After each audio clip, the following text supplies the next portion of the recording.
seeing successful women in law enforcement, and you see it with recruiting. People like to see it. There's so many other things to us, even physically, that we bring to the table, but I think that is definitely something that is unique to us as women. Without females, I'm gonna put it frank, this agency wouldn't run.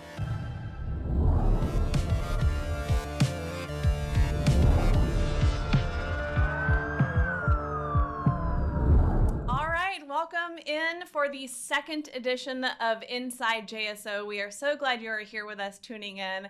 My name is Angela Gaff. I'm a recruiter with the Jacksonville Sheriff's Office, and as you can see, we are joined by an amazing group of women who have made an incredible and impactful career and will continue to with the Jacksonville Sheriff's Office. And we are here to celebrate National Police Women's Day. So this is all about female in law enforcement. And we're super excited. We are joined, we'll go from left to right. We've got Officer Allie Ford, we've got Director Jennifer Short, and we have Officer Bethany Senterfitt. So we're gonna have a lot of Q&A and find out a little bit more about them, again, to celebrate National Police Women's Day. What we'll go ahead and do is ask a few questions. So Officer Ford, we'll go with you. First, what inspired each of you to pursue a career in law enforcement, and what keeps you motivated today? That's a great question. For me, I mean, I guess it's cliche to say, but I want to help people. I think everyone in one way or another wants to. I went to the University of West Florida and graduated with degrees in criminal justice and psychology. And I always knew that I wanted to do one of the two. In order to help individuals, right? Even at a young age, I was always that kid who in your friend groups was like the peacemaker. So when this person was fighting with this person, like I was always like, let's figure it out. Let's come to a resolution, right? So I knew that I always wanted to help people that needed help and wanted help, or maybe sometimes were afraid to ask for help. And policing just seems like it was just that perfect niche of both. And I've enjoyed it ever since. I'm happy to be a part of it. I'm happy to be a part of this agency in particular, just for the opportunities it affords, and for me to be a part of the mental health unit that I am in, which kind of brings my criminal justice and my psychology background perfectly together. So I feel like I'm helping people in the way that I've always wanted to. So yeah, I think that's kind of in a nutshell. It's a great story, and when we're out at colleges, we definitely share your story from time to time, because we do find females who are with a psychology background and who are interested in the unit. So you definitely make an impression as we're out recruiting as well. Yeah, that's awesome. Thank you. All right, Director Short, let's go with you. Well, I was not originally, I didn't think I was ever going to be a police officer. I majored in something completely different in college. And funny, I was working just as a waitress, and I met some police officers and got to be friends with them and started talking about the things that they did. And it was the ride-alongs that got me. I did a few ride-alongs, and I thought, okay, this is really not what I was going to do, but it sounds really interesting, and that's how it got started. Just doing some ride-alongs, and I thought, I saw some things that I probably never would have seen in ordinary life, and I thought, this is great. This is what I want to do, and that's how it happened. So. And that's an incredible story, and to see your career progression. And that's another thing that we talk about as we're going out for someone who's interested in a career. We're here for career makers or career starters, and no better way for you than your background and story, and to see how you progress to director. Mm-hmm. Inspiration. Thank you. Thank you. Absolutely. That's awesome. All right, Officer Senterfitt, how about you? So I grew up in a sort of police family. My grandfather was a captain in JSO many, many years ago. So I was able to grow up watching him and the impact that he had on his family, and being able to see how they looked up to him, how he was able to serve and protect not only like the citizens of Jacksonville, but his own family. And I was able to grow up watching that. He did pass at, when I was a young age, but I was able to see the difference that he made and how his children looked up to him. And I admired that. And I'm not trying to get emotional, but like I do have children myself, and it just like drove me to be that protector and provider. As a female, yes, we are soft and feminine, and we have our good qualities about us, but we are also here to serve and protect our children, but also the citizens of Jacksonville. And I did, grow up in Jacksonville, and I had this innate nature in me to serve and protect. And I know that's, everyone says to serve and protect, but that really is my nature, is to serve and protect the citizens of Jacksonville. And so seeing him in that capacity, I wanted to mirror that, and I was able to. So you could kind of say that I came out of the womb wanting to be a police officer. So I've served in different capacities, and I'm just grateful that I was able to pursue the dreams that I had as a young age. And that's inspirational as well. Well, all of you are very inspirational with your stories, and the goal is hopefully someone who's watching will say, "Hey, I have that purpose too." But your story, it echoes with when we're out at events, and whether it's community engagement or high school to college and beyond, there's females who will come up to us because we're, they had that dream too. So it's incredible just to see that it's going to continue with officers like you all who will plant that seed and encourage the future. So. All right, so Officer Senterfitt, your role involves some of the most sensitive and difficult cases. Mm-hmm. How do you balance compassion with the investigative work that has to be done? So, we mentioned the types of cases that I work. So I'm a detective in the Special Assault Unit. So I work all the way from sex crimes to aggravated batteries against children and, vulnerable adults. Keeping the compassion, I hate to sound cliche, we keep using that word, but it just comes innately for women. We are very compassionate towards the vulnerable. In the investigations that I work and I am able to be a part of, that compassion comes naturally because, the most vulnerable are being attacked, and my job is to protect them. So I hate to say this, but it really just comes natural. Like when I'm presented with a case, a victim of a young age, my drive is the compassion, is to serve justice and making sure that we see an end result of whether that's incarceration or counseling or anything like that. That really drives the compassion of having that end result. Because, the cases that I work they are the most vulnerable victims. So. I'm curious, yeah. Being in this position that you're in, did you ever kind of see yourself having that drive and ambition to be, female in law enforcement? Did you ever imagine you'd be here being able to make this much of a difference? Absolutely not. When I, first started, I thought, I'll be a police officer. I'll be able to, write some crash reports and maybe stop people from speeding. But seeing the actual difference that I've made, I got a report back not too long ago that I was able to, give someone a life sentence for, the crime that they committed. And that is the most rewarding thing a woman could ever, a person, officer, detective could ever, have on their back. That's incredible. The impact keeps going. That's awesome. Definitely. Thank you. All right, Director Short, you are in a leadership position at administrative role. Mm-hmm. What does a typical day look like for you? Well, I could tell you it's probably not as fun and exciting as these two.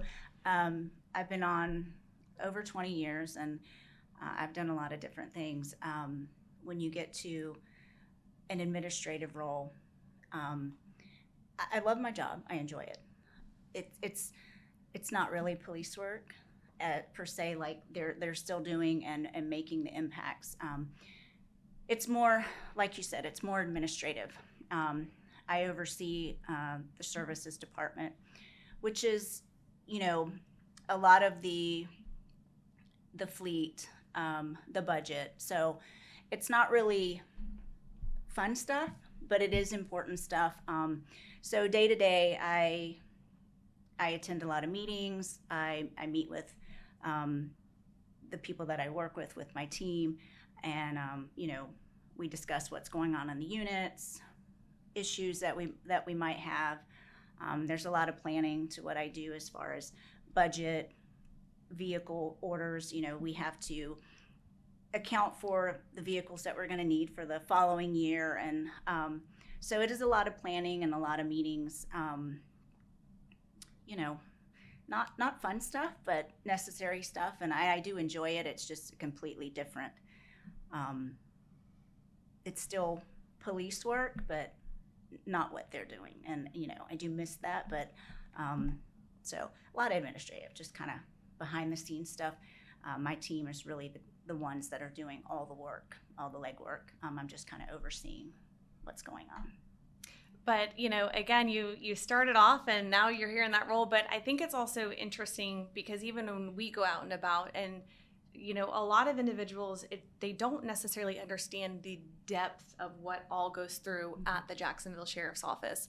And to see someone such as you, a female in a people leadership position, in a director level position, to me, I think, again, you go back to it gives someone as a female, I mean, even Officer Ford and Officer Senterfitt, they could get there one day and work to promote. And the decisions that you're making that are impactful because these are awesome. First of all, plug to the new awesome cars that are coming out with police cruisers.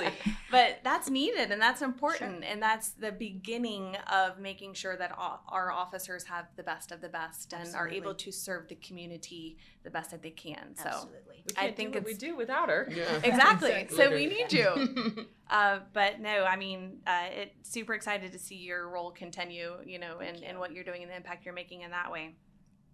All right, so Officer Ford, this is a newer and evolving role and something, again, that a lot of interest around the college campuses as we're out and about are interested in an officer like you and how you are able to apply your skill set in law enforcement. But because it's a newer and evolving role, a newer evolving unit, what does crisis response look like on the ground and why is it important? That's a great question as well. So my unit is the Behavioral Crisis Response Unit. We initially started, or evolved, I should say, in 2022. We expanded to 12 officers in the city, 2 per district. Crisis response in that way, in that intervention, the best way to put it is that we allow the opportunity for people who are hurting, people who are living in their reality, that might not be our reality, right? But it's their reality, to express themselves and have a place to open up to officers in a way they maybe thought they never could before, to open up to a mental health professional that they never thought was available to them, and be provided resources and services that they never thought were possible.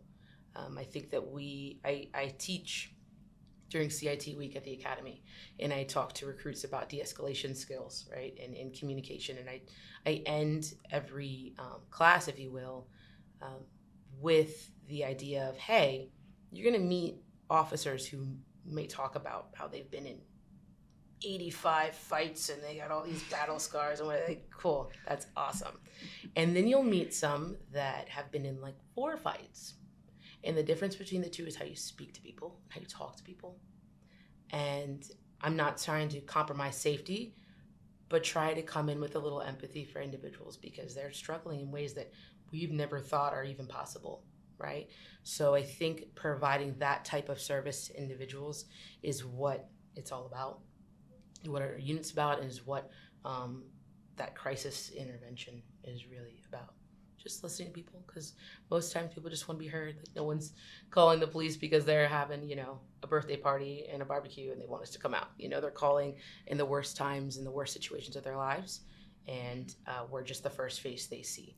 So if we can just make sure the scene is safe, everybody kind of calm down in that sense and figure out what's happening and provide that listening ear, that's all we want to do. I just want to listen to people and try and help them out the best I can. Sometimes I feel like a case manager with a weapon, but it's true. I just try and go to different parts of the city to find resources, go outside of the city to find resources, whatever we can do to help somebody who maybe never thought that they could be helped. So in a nutshell. I don't know if that answered the question. I think it went above and beyond answering the Okay, question. cool. And I think, again, it's just another testament of Sheriff Waters and, empowering and encouraging the community to be comfortable with our officers and even employees of the Jacksonville Sheriff's Office. But then for us to be able to have those conversations to hopefully de-escalate with what you're doing, I think that's awesome. Yeah, thank you. All right, so let's go with another group roundup question, shall we? Okay. Director Short, we'll start with you. How do you see women's perspectives shaping policing, both within the agency and in the community? Okay. Well, historically, this has always been a male-dominated profession. And I think, over the decades, we've come a long way, like women in law enforcement. And I think there's a lot of emphasis put on gender. But first and foremost, we're all human beings, right? So, and there are differences between men and women, but I think there's been a lot more women in law enforcement over the years, and we've proven that, it's not a gender thing. We can do the job that a man can do, and I think people are starting to understand, hey, this is not a guy-girl thing. Obviously, there are differences, physical differences, but I think the way policing has changed over the years, it's not a brute profession. It's like Officer Ford said, you show empathy and you show the need and the want to protect, and whether you're a male or female, that's what we do. And I think that women have taken on a bigger role in law enforcement than in years past. And I don't think it's just a matter of gender. I think it's wanting to be successful, wanting to do a great job and serve the community, whether you're a man or a woman. But I think it's taken quite a hold over the years, and the role has been bigger for women. And quite frankly, we're doing a great job. And I think seeing successful women in law enforcement, and you see it with recruiting, people like to see it. And you have young women that want to join, or they want to get to know or figure out, hey, what is this about? Because this might be something that I want to do and I can be successful at.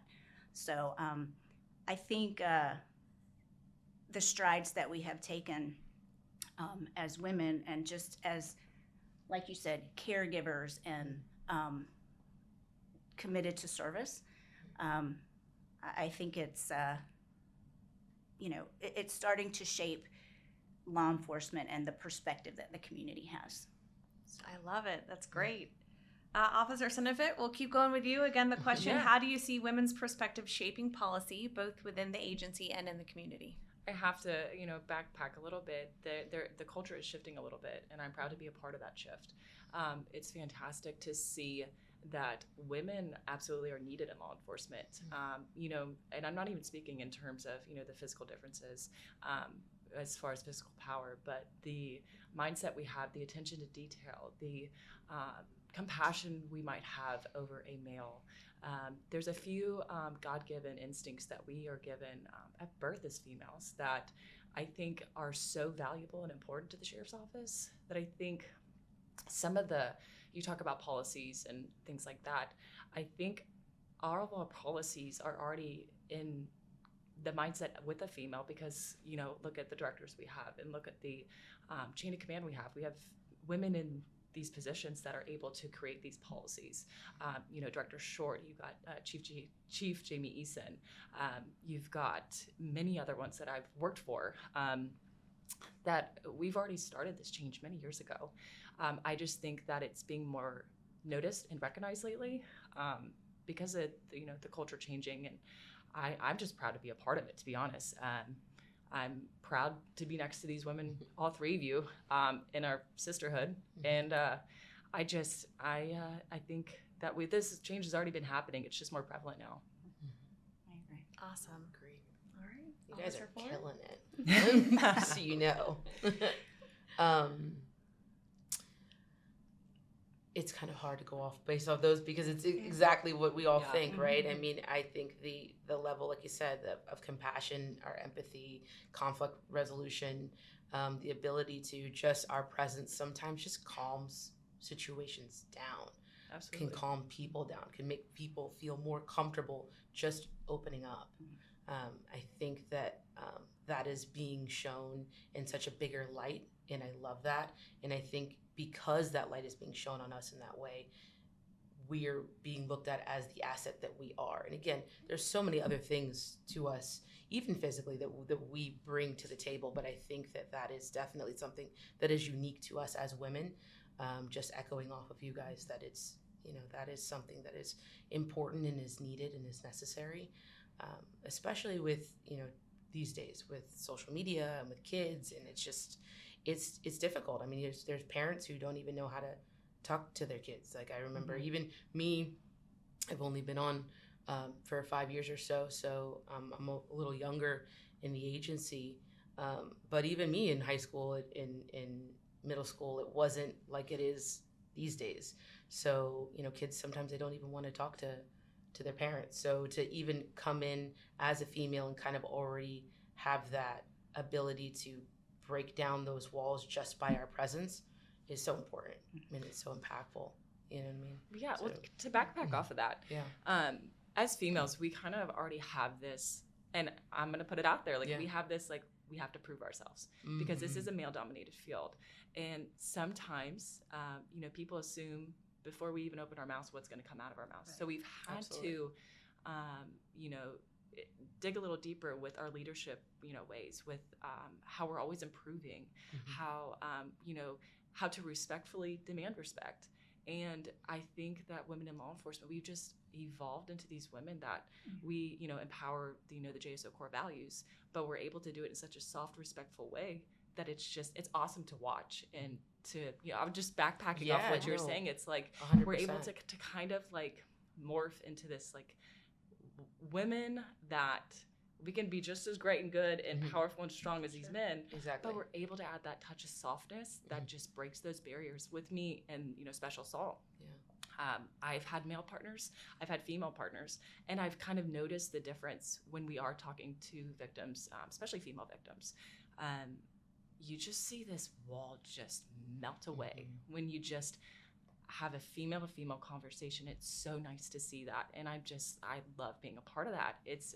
But yes, to backpack off what you were saying. 100%. And I mean, even to go into that further, I think, granted, again, I haven't been on as long as both of you, but for me personally, I don't think I've ever felt pressure from our male counterparts to be a certain way or do a certain thing. I think it's almost self-inflicted.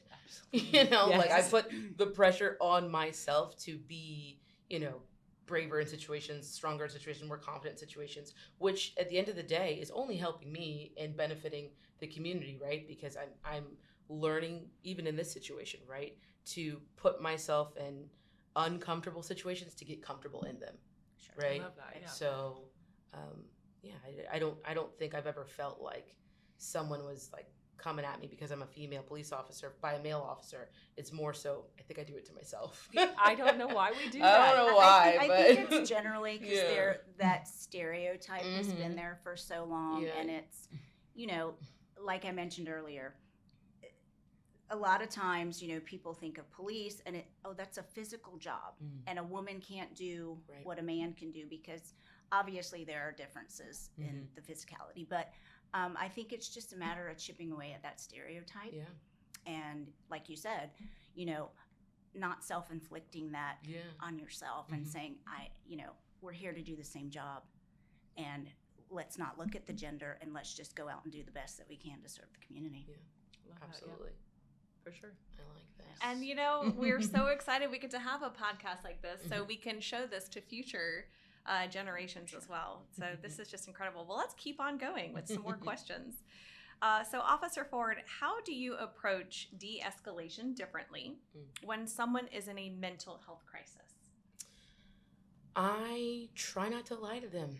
I try to allow them to just be in their reality, because that is what's real to them and what's happening to them. And I don't try to make it seem like they're wrong for feeling the way they're feeling. They're feeling the way they're feeling because that's what they're living in. I try to understand them and try to come from a place of, hey, like, you were going through this. That sounds very traumatic. That sounds very hard. That sounds like a rough situation that you're in. And I hate that. And I want to be able to be a type of person that can help you get through that, whatever way that looks like. It's hard because it's like you're attempting to try and build trust with someone that doesn't know you, just like all of us try to do, right? We all do that in one way or another in our jobs. But you're honest. Just be honest. I'm just like, hey, like, I can't speak to maybe police interactions you've had in the past or other people you've come in contact with, but I can speak to what I'm here to do and what I'm telling you that I will do for you. It's the hardest part about my job in particular is willingness and lack thereof, right? So anybody in your life, your siblings, your kids, your whoever, you can tell them, hey, I'm here for you. I want to support you. I want to do this, and this for you. But if they don't decide that in their own self that, okay, I want to accept that, you're kind of just at a brick wall. So you just keep showing up. Keep showing up until, brick by brick, it starts coming down. So I tell people, listen, like, I could sit here for 30 minutes with you, or I'll sit here for 10 hours with you if that's what you need. We'll figure it out until they can kind of build that trust to get through that situation. So that's great. We're so lucky to have you in We're this awesome. unit. Yes, definitely. You guys are awesome. I like this. I love it. All right, so Officer Senterfitt, what unique skills do you think women bring to investigating crimes of this nature? Okay, what a good question. To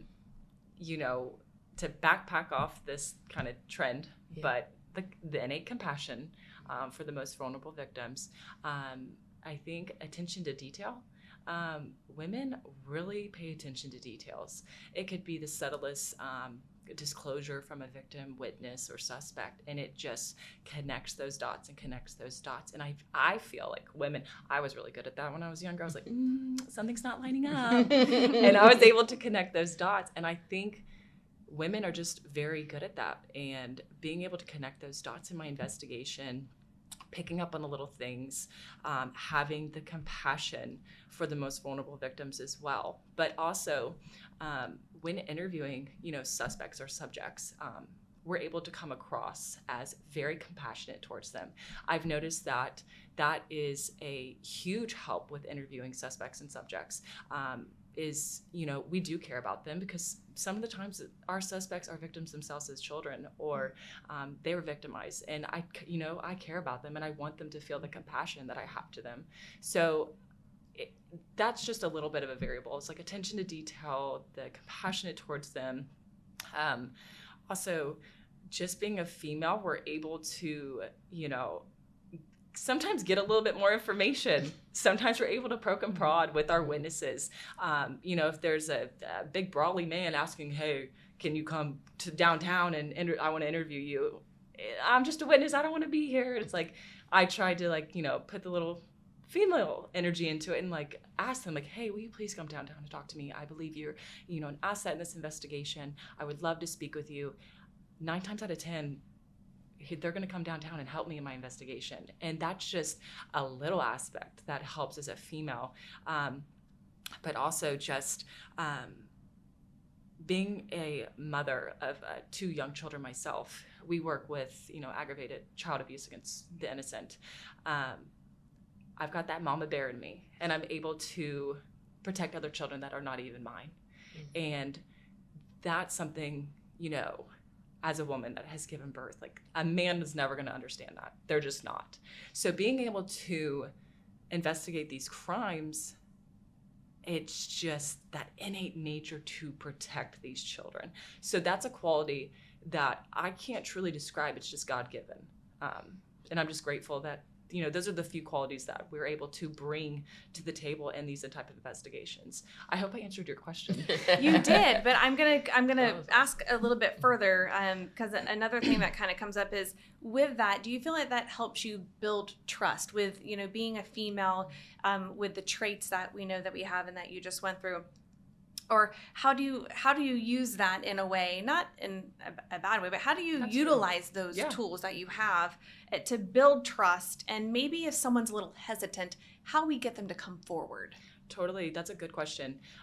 When I first started with the Special Assault Unit, at the time she was Lieutenant Weber, she was able to introduce trauma-informed interview training. So we were really able to understand on a deeper level by a trained professional of how to build rapport with witnesses and victims. So it came with training, but it also, being a female, you just gain that trust with them. You're able to listen to them, kind of like what Officer Ford said with when she's out in the street talking to somebody. Like, you just spend the time. Women have patience. We have compassion. Like, you just spend the time talking to them. I mean, I interview children of all ages, and you just sit down and ask them, like, what's your favorite color? What's your favorite subject? How's school going? You just have these few conversations with them, and it's like I'm talking to my own children, because I'm asking them about their day. I'm asking them about how was, swimming at the pool? How is this? And it's just like, it's helped me learn how to put that into my investigations as, this is just my daughter that I'm talking to, and I just want to have a conversation with her. And children know pureness. They totally understand like fakeness versus the pure, like, sincerity in humans. And with a pure heart, you can talk to any kid. I truly feel that way. So being able to be a mama bear, develop those instincts that I've had, put it into an investigation, it's helped me tremendously. And I think that as mothers and females, we're able to just break that barrier and break that wall a little bit easier.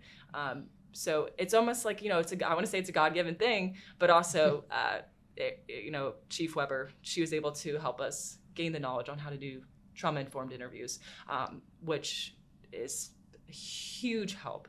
It really helped me understand more in depth of, they mention in some investigations, some of your victims could be laughing. They could be stone cold, not want to talk to you, mean. But you learn that these are just defense mechanisms, and you learn not to take it personal. And that's what the trauma-informed interviews really taught me, was not to take anything personal.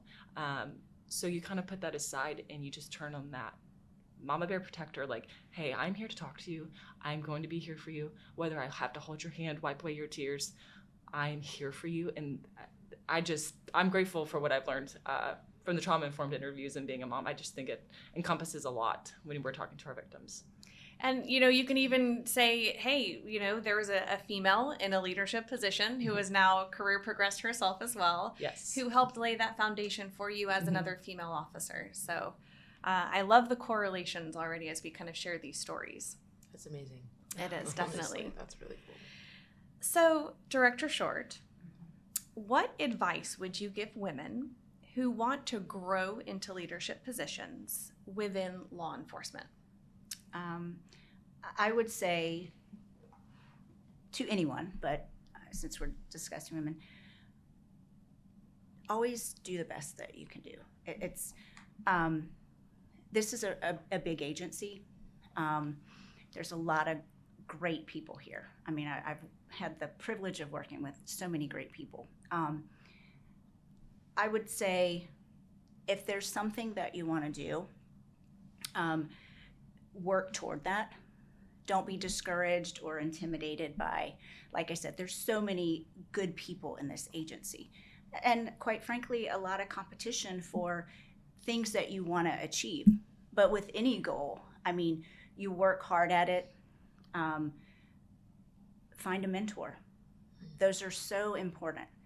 I've mentored some people. I've had some great mentors myself. And I would say this, as a leader, you're always learning.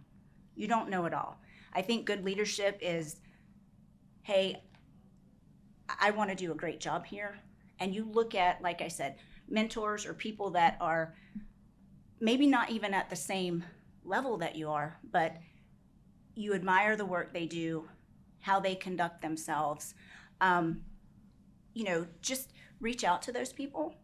Hey, this is what I want to do. Or, you can always glean something from someone else. I'm a director here, but I will tell you, and I've said it throughout my career, I'm never the smartest person in the room. And I can sit next to an officer, and I've told my people this coming up through the ranks, hey, don't be discouraged by, somebody wearing bars or stars. If you have an idea, I'll be glad to hear it. If it is something that is going to benefit the agency or the people that you work around and you, I'm all about let's explore it. I would just say, do the best job that you can. Find that mentor or mentors, and always understand, be willing to evolve. Always understand, I don't know it all. There's somebody out there that knows more than me. There's somebody that I can learn something from, and it doesn't necessarily have to be someone that's reached a higher rank than me. So, yeah. I love that mindset. Yeah. So well put. Oh, yes. Absolutely. I always say you can be a leader no matter what your role is. You can still be a leader. Absolutely. Hey, I have gotten some great ideas from officers, people that below the rank that I stood at. And you know what? I think not just being in leadership, but being able to serve and being in this agency, there's always somebody that has a different perspective than you. And yours isn't always the right one or the best one.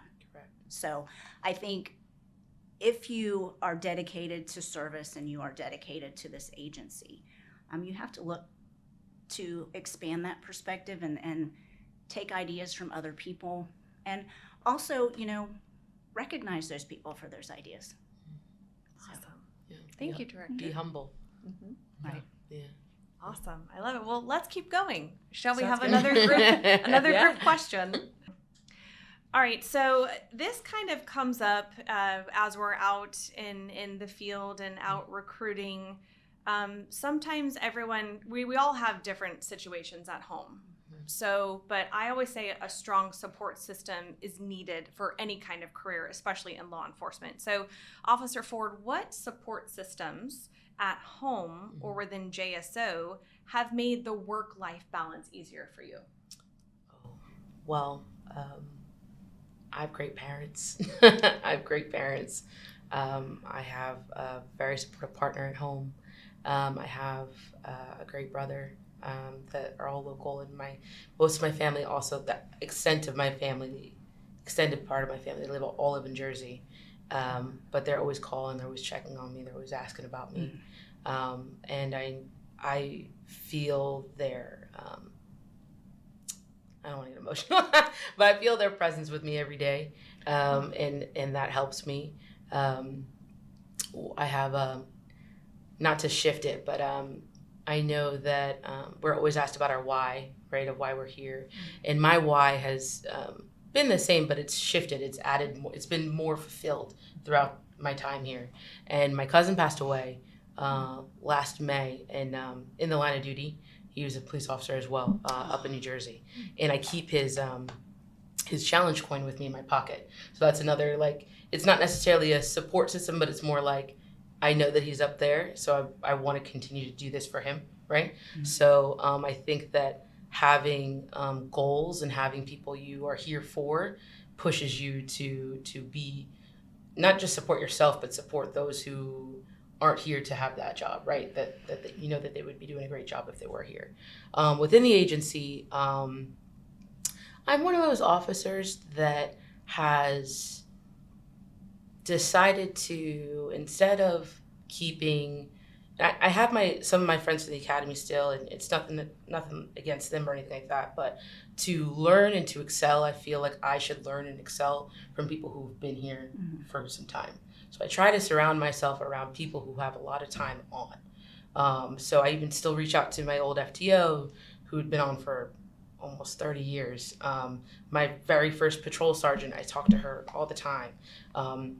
we were talking about Weber. I surround myself around people who have had that experience, who could tell me, hey, don't do this. Or if you do this, this is what happens, and learn from those types of people. And that makes me feel supported too in my job. And it helps me, I think, become more well-rounded, more humble, and more understanding of what it means to be a police officer and what it just continue to be a good person. I think that that's really what it's about, because people talk about, police and negative things and whatever else. I think it just comes down to the type of person you are.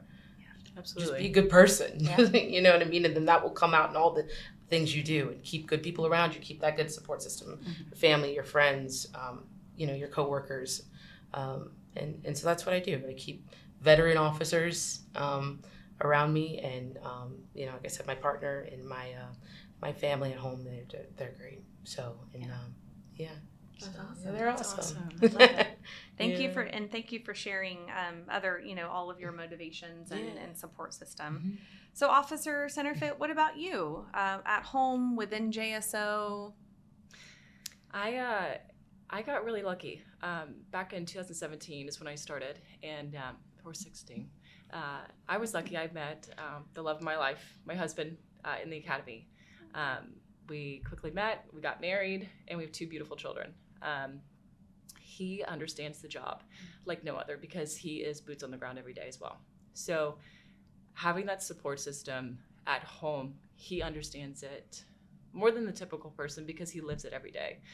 When I get assigned an investigation of a sexual battery or a aggravated child abuse investigation, sometimes he could be the one writing it. So he understands my job and the strain it puts on us a little bit more than the typical civilian would. So when I come home after a long call out of, if you're gone like the whole day and you just see such traumatized victims, you come home and it's just so nice, because he's not asking questions of what's the weirdest thing you've ever seen in the sheriff's office, or what's the craziest thing you've seen. It's, hey babe, I made dinner.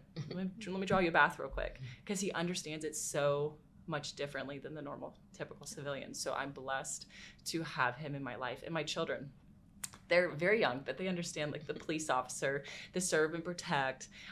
They get that and they understand that. So when I come home, they're like, oh, mommy's home. Sometimes they'll even mention oh, she put the bad guy in jail or something like that. And it's just so pure, but it's knowing that I'm making them proud, my husband proud, my parents proud, my brothers, and my grandfather, he did pass in 99, but I know I'm making so many people proud, and having that support system, it's undescribable. And then I've also had amazing work partners. I have been in the Special Assault Unit for almost 3 years, and I've had 2 amazing partners that I consider very close friends. I've had, beat partners as a police officer as well, that were fantastic and had my back. So it's such a family kind of bond you get with these people that you work with day in and day out, and they understand it so intimately that it just makes everything so much easier. I'm really blessed with the life that God has given me and the people that He's surrounded me with. And we keep talking about, Chief Weber, but she's also a huge, we talk every day. She's a huge mentor in my life as well. She's actually the reason I even joined the Special Assault Unit. That was a dream of mine, but she really put, the motion in that. And I'm just really grateful for the support system I have. I really can't complain. I think all of y'all would kind of agree. It's so important to have that support system at home and the family life. And I'm grateful. That's awesome. Yeah. Thank you. Thank you for sharing that. Of course. All right, Director Short, now we got to know, what about you? So I have a great family support system. My children are older now, but they've seen it growing up. We don't talk about all of it, but they have a really good understanding of what I've done throughout my career. And like I said, right now I do a lot of administrative stuff, so there's nothing really scary or dangerous to what I do anymore. But I have had the privilege of working with some great colleagues that have become like best friends to me. And I would just say, like, focusing on positive people and being positive, because there's a lot of ugly in this job. I try not to bring that home. And I think, we can all get caught up in the ugliness that we see. But I think it's important to, especially when you have that family that's supporting what you're doing, just to focus on the positive and maintain those positive relationships. I have friends here within this agency that I can just sit down and have a candid conversation with, and, discuss issues with, and feel comfortable having those conversations. And I think that's important, especially with, your family and friends here, to just maintain the positivity. It is a great job. It is, it's been a very rewarding career. And I probably could not have done it without the support that I've had, but I think just maintaining that positivity is important. Absolutely. I mean, did you want to ask? No, I was just going to say, just to echo off both of you guys as well, is I think as officers, especially in the fields that we're in and the things that we do and the people that we're in charge of, it's a lot of pressure. Sure. So to have someone at home, to have that family base, those friends that will be understanding of that, and also kind of get you out of that. I know, like, for instance, like me and my partner, her and I, we travel all the time. Like, that is our out, that's what we do. So having something that you go back and do that, that's like takes you kind of away from what you're doing and puts you back in that positivity constantly. I think that's good. So I think that's important to have, and I'm happy to have that too. Yeah. That's great. All right, so we'll go with one more question. Okay, I mean, here's a question that I think of. I can see individuals females who are asking this question. They're still not sure. I'm a female. I know I want to make a difference. I meet the requirements to get started into law enforcement. Advice, one bit of advice, where if they're hesitant, what is going to encourage them to make that choice to make a difference and join the Jacksonville Sheriff's Office? Ooh. Who wants to go first? That was a heavy one. I'll go first. Sure. So I had that hesitancy for sure. Even though, there's women of smaller stature, bigger stature, I'm, almost 6 foot. So I don't have that, oh, she's too small to be a police officer. Like, I already had the physical ability, checkbox, got it. But, I've had to come over some adversities. Like, sometimes people already assume what's going to come out of your mouth before you even say. So you've had to, develop, different ways of earning respect, leadership, and things like that. But I have to say to the younger generation of females that want to come and join and become part of the sisterhood is leave that noise to the side. Really, leave that noise to the side. I promise you, this is one of the most rewarding careers I've ever been a part of. And I'm grateful that I took that leap of faith. Because yes, it is daunting. You are serving, protecting, and putting your life on the line every day. But we need females. We need you. We truly do. Without females, I'm going to put it frank, this agency wouldn't run. I'm just going to be frank. Like, we need you. And being able to, take that wall that you feel, turn that into motivation, turn that into a motivating factor to, be the best version of yourself you can be for the agency, to serve the city, to serve our people. Just take that leap of faith, have faith. If you're a woman of faith, pray to God for that strength every day, because his love and strength is never ending. And I promise you, that strength will come from a place because, as a protector of children, people, civilians, you're gonna get this innate nature that God will give you to persevere through it all. It's going to come naturally. I promise you that. Kind of like what Officer Ford was saying, like, hey, I'm just going to do it. I can't remember what exactly you said, but you were like, hey, I'm just going to do this. And like, I'll figure it out. Just go for it. Yeah. Like, Yeah. just go for it. Yeah. It's so rewarding.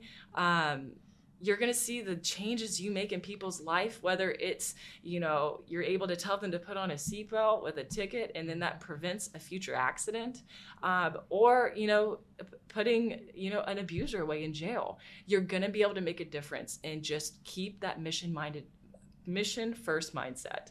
And if you can just push through it. Also, we have lots of females. We have mentorship programs. Like, you get started, get involved in the mentorship program. We'll hold your hand through the whole thing. Yeah, That's awesome. that's a good answer. Thank you. Yeah. Director? I would just say, be confident. We want good people here. We need good people here. If this is truly something that they desire to do, they have that servant's heart, and they want to be a part of JSO, just maintain that confidence. You know what you're capable of. We are going to give you the tools. We are going to give you the training to be successful. Don't be intimidated. There are going to be obstacles along the way. But this is such a rewarding career. It's worth it. And I would just say, if that's truly what's on someone's heart and you really want to be here, be confident. And don't lose that, because we're not going to let you fail.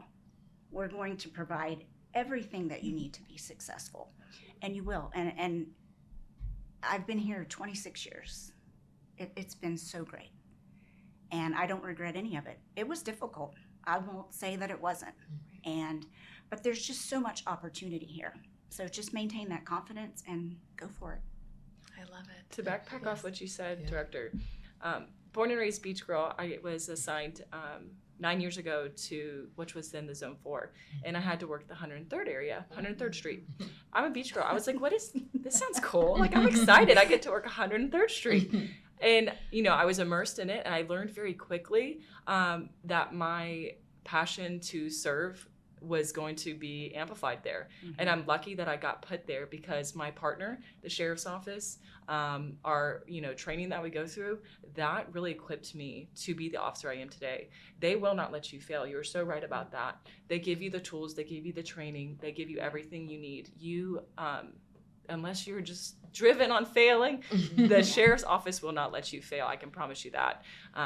Because, little beach girl turned into I knew my 103rd Street, I took care of it, and I tell you what, I still am in contact with some of the civilians that live on 103rd Street to this day. Awesome. That's Yeah. awesome. I love it. Yeah, and to echo off them, I also work on 103rd Street now Yeah. as well. But so I understand what you mean. Just don't be afraid. Right. That's really what it is. Just don't be scared, because everybody's scared a little bit of something, but you just gotta push through that fear. Like I said earlier, don't be afraid to put yourself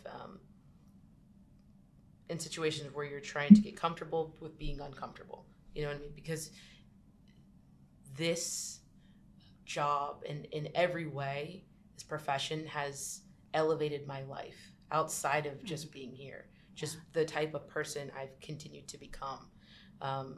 It's just so well worth it. It's literally life-changing. I wouldn't trade it for anything else. I enjoy it so much, and I'm proud that I decided to be uncomfortable. I'm proud that I decided to not be so scared and just say, hey, you know what? I can do it. Figure it out. We'll figure it out. I got somebody I can call. There's always somebody you can call. There's always somebody you can call to go through something. I even tell people, I say, call me. I tell recruits all the time, you can give me a call. Here's my number. If I don't know the answer, I will find it for you. Mm-hmm. I'll figure it out. So understand that community is here for you, and you're not alone. And we all want to succeed, because at the end of the day, if I'm helping you succeed, I'm helping this agency succeed, right? So we're all gonna benefit from that. So let's just do it together, and don't be so afraid of what other people think or what other people might judge you about. Just like I think you said earlier, just cancel that noise out. It's not worth it, because at the end of the day, they're not living your life. You're here to live your life, and you only have one. So figure out how you're going to do it and be confident in that, and know that you're supported by so many great women here, so many great officers here, so many great community members even that appreciate us and that want you to succeed. So just don't be scared, Absolutely. you know? That's It's really, awesome. like, you've been filled with all these inspiring things. Like, basically, don't let yourself be the obstacle. Just, there you I love go. that. That's it. Yeah. I love that. You guys are great. Yep. So, I mean, you know, wow, what an incredible panel of amazing females that we have here in Jacksonville at the Jacksonville you. Sheriff's Office who are making a difference. You all are an inspiration to me as well, and a lot of other females. So keep up the great work. Keep what you're doing. Be the trailblazers. We've heard we've got the support, we've got the tools and the training. We're one of the premier law enforcement agencies in the continental United States. We need you. We need females. And hopefully today you have seen a glimpse of the amazing women. And I'm so glad there's a national day that celebrates women in law enforcement. So on behalf of everybody at the agency, thank you so much for all that you do. Thank you. Thank And you. we hope that you've been inspired and that you join us. And thank you for your support, and have a great day.